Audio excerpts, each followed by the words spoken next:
En var væntanlega mikil vonbrigði, hvernig sér þetta eftir leik? Já, mikið vonbrigði sem þú segir.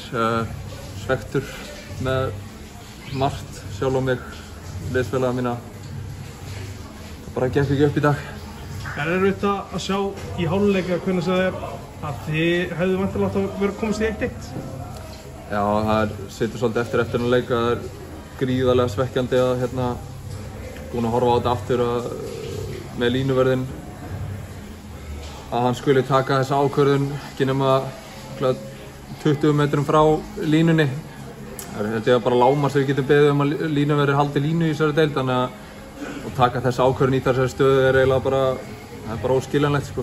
En ekki það að ég ætla að fara að kenna því inn í end tapa þessu leik 5-1 sko, en þetta er risa moment í stöðunni 1-0 og við höfum jafnað leik á erfitt að segja hvað gerst eftir það. Fannst þið eitthvað að missa hausinn eða eitthvað svoleiðis? Ég veit ekki hvað maður á að segja við því sko. Auðvitað hefur þetta rosalega áhrif í svona leik þegar svona moment fellir ekki með þér, þannig að kannski að það við trufla menn eitthvað. Lengjudeildin á næsta ári, hvernig er bara að heyra það? Það er ömurleg tilfinning. Það er bara hreint út sagt þannig sko. Það halda árum? Ég veit ekki. Takk fyrir þetta. Takk.